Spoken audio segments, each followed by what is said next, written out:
Olá, muito boa tarde para você que nos acompanha. Eu sou o Gabriel Rota, está no ar o Gazeta Entrevista ao vivo pela tela da TV Gazeta Record. A partir de agora, vamos juntos até 2h30 da tarde para iniciar essa quarta-feira, dia 13 de dezembro, com boas entrevistas e um bom bate-papo para você que nos acompanha ao vivo pela tela da TV Gazeta na TV aberta, pela parabólica no satélite Intelsat 14 ou na TV fechada Claronet, canal 516. Obrigado pela companhia. Você também pode participar e interagir com a gente pelas redes sociais. Vão aparecer aí na sua tela Gazeta Entrevista no Instagram, tem Gazeta Entrevista ao vivo no Facebook, TV Gazeta no YouTube e o nosso WhatsApp para você mandar mensagens e interagir com a gente pelo WhatsApp no número 99989-1042. 99989-1042 é o contato do Gazeta Entrevista. Você pode mandar a sua opinião, a sua pergunta, sua participação nesta quarta-feira. E hoje a gente tem o prazer de receber aqui em nossos estúdios Maria da Luz, ela que é chefe do Departamento de Proteção e Defesa dos Direitos Humanos, e Hélio Cury, chefe do Departamento de Proteção Social e Especial dos Direitos Humanos. Em pauta nesta quarta-feira no Gazeta Entrevista, a situação da imigração aqui no estado do Acre, porque desde 2010 o estado vem enfrentando, vamos dizer assim, ondas de imigração aqui na nossa região, e é sobre isso que a gente vai falar hoje. Boa tarde, Maria, seja bem-vinda ao Gazeta Entrevista. Boa tarde, cumprimento todos os telespectadores, em nome da nossa secretária Zilmar, em nome do governo e dos nossos colegas também, que é uma equipe, né, que trabalha com a gente para poder a gente estar enfrentando essa discussão e buscando realmente zelar pelos direitos de imigrantes e refugiados e de tantos que precisam do nosso apoio, enquanto secretaria. E nessa equipe também tem o Hélio. Boa tarde, Hélio. Boa tarde, Gabriel. Boa tarde a todos. É um prazer estar com vocês, poder esclarecer a respeito do papel da assistência social, né, junto à questão migratória, né, os migrantes, refugiados e apátridas. Estamos à disposição. Maria, eu começo com você. Nós estamos vivendo uma nova crise migratória aqui no Acre? Se confirmou essa previsão? Olha, nós estamos vivendo sim uma nova demanda, uma nova configuração dessas migrações. No comecinho da entrevista você se referiu desde 2010, eu estou nesse movimento, nesse trabalho de migração. Temos resistido desde 2010, né, na busca de organizar essa política, e cada momento que o mundo se movimenta, as situações também vão se refletindo nos locais, e é o que acontece aqui.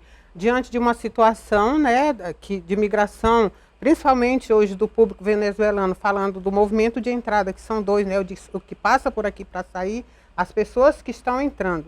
Então, o movimento agora é principalmente de venezuelano. Nós tivemos algumas situações no Peru, foi declarado um prazo lá através de decreto para que as pessoas se documentassem, muita gente não conseguiu, porque vivem na informalidade, com dificuldade, né, de recurso, porque também é caro, as pessoas mal conseguem se alimentar, né? Então, assim, estão condicionados, assujeitados, e muitas vezes aquele sentimento de xenofobia, de maus trato com as pessoas, então está fazendo com que essas pessoas, obrigando, na verdade, essas pessoas buscarem refúgio, buscarem acolhida no Brasil. Então, sim, nós estamos vivendo outro momento, tanto que vimos aumentar o fluxo, que demandou, inclusive, a gente pedir apoio do gabinete da Casa Civil, que foi instituído um comitê, né, de crise para que a gente pudesse lidar melhor com mais instituições já, né, para que a gente possa dar uma resposta nesse momento. E, inclusive, pedimos também a presença com mais ênfase do governo federal, para que pudéssemos encontrar construir, na verdade, uma política mais duradoura, para não ser só pontual. E essa crise afeta alguns municípios principalmente, né, Hélio? A gente vê isso refletindo muito em Assis Brasil, Brasileia, Itaciolândia, Rio Branco. São determinadas cidades que acabam tendo mais problemas, mais dificuldades para lidar com essa situação, né? Isso. Gabriel, esses municípios são a porta de entrada, né? Ficou ali na fronteira. Então, como boa parte dos migrantes estão vindo via Peru, a CIS Brasil acaba sendo essa principal porta de entrada. E como a delegacia da Polícia Federal para processo de regularização documental, ele fica em Epitassolândia, né? Então, para eles poderem seguir viagem no Brasil, precisam parar em Epitassolândia para se documentar. Né? Então, muitas vezes, acabam gastando o que tem, sendo explorados, às vezes, no processo de transporte para chegar até Epitassolândia. Então, ter uma equipe lá em Assis Brasil para acolher, para receber, fazer o primeiro atendimento é fundamental, até para orientar com relação aos direitos e aos deveres deles dentro do país. Né? É possível hoje a gente estipular o número de imigrantes que a gente tem nesse nosso fluxo aqui, que acaba sendo algo muito relativo, né? Porque eles não ficam por aqui, eles utilizam o Acre como passagem, mas é possível a gente estimar o número de pessoas que a gente tem em abrigos espalhados pelos municípios do Acre? Sim. Hoje nós temos uma faixa de 230 pessoas, né, nas casas de passagem. Esse número ele oscila. Amanhã podemos ter 300, em algum momento podemos ter menos e a gente não sabe o que possa acontecer, podemos ter um número ainda muito maior. Mas nesse momento o público na verdade, de 230 pessoas, mas que chega a ser uma preocupação para a gente, porque essas pessoas pretendem chegar em outros locais, muitas dessas pessoas já têm família ou grupo de amigos, pretendem chegar no local com mais oportunidade de trabalho, e aí é onde está a principal dificuldade do Estado e dos municípios de interiorizar essas pessoas até os locais que elas querem chegar. Até porque o processo de interiorização ele não acontece assim muito rápido, né? Tem alguns critérios para isso, as pessoas têm que estarem com vacinação completa, tem algumas exigências que são necessárias, a febre amarela, por exemplo, a janela imunológica são 10 dias, né? Então, precisa de um tempo e outra é a regularização da documentação. Então, precisa, porque tudo que nós queremos é que essas pessoas tenham uma mobilidade segura.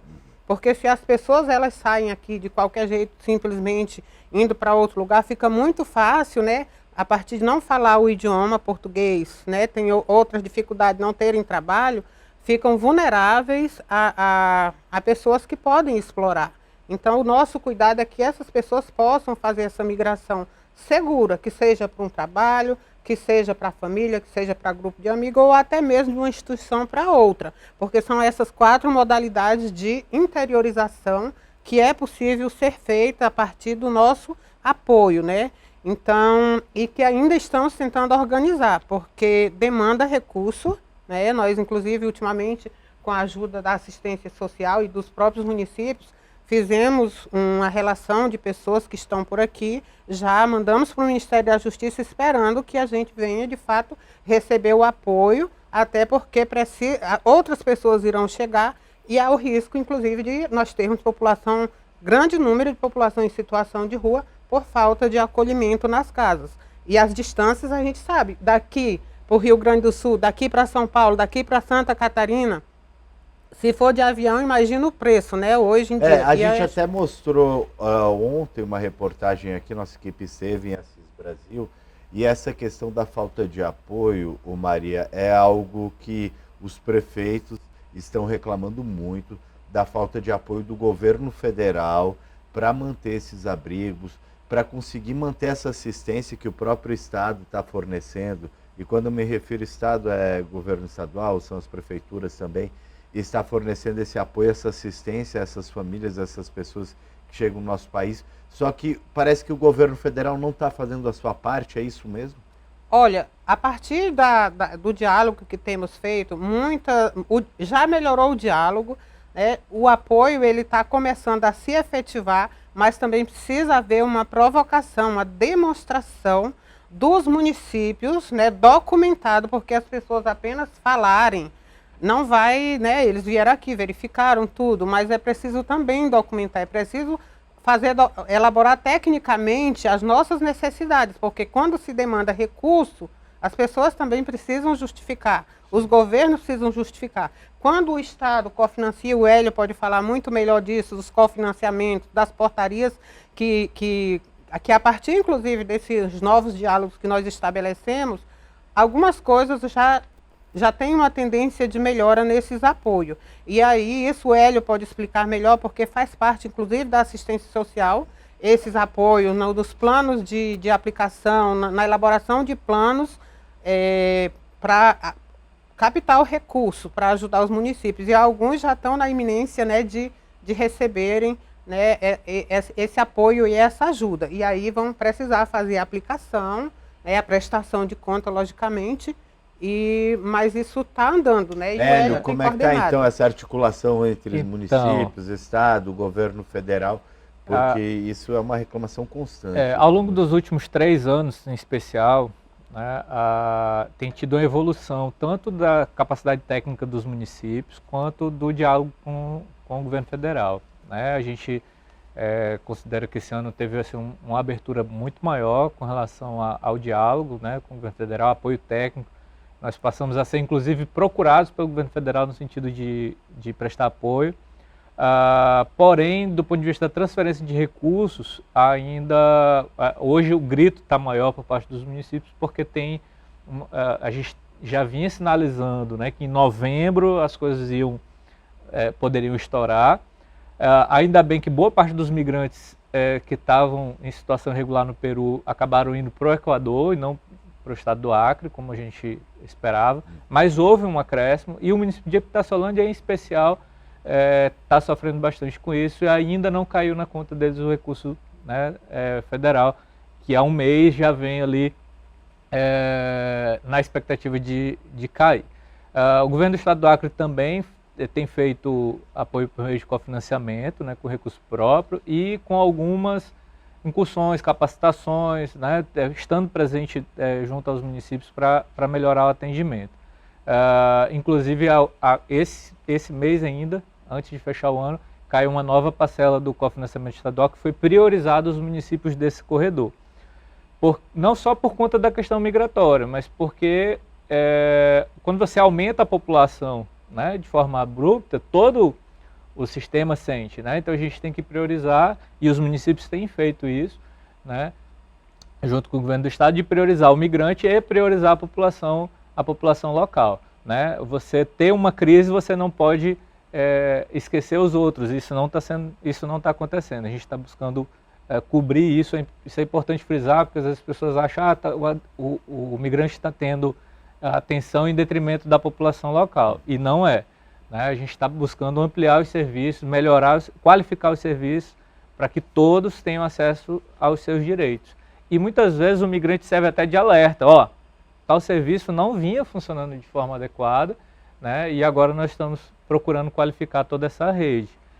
Inclusive, vou, né, adiantar aqui um pouquinho, a gente está desenvolvendo um sistema de cadastro do migrante, para que a gente possa acompanhar, desde que ele entrou na fronteira, todos os serviços que ele acessar, ele não precisar revitimizar, ser perguntado a respeito de todas as suas informações. Ser uma base de dados. Ser uma base de dados. Isso ajudar a gente também no processo de captação de recursos, né?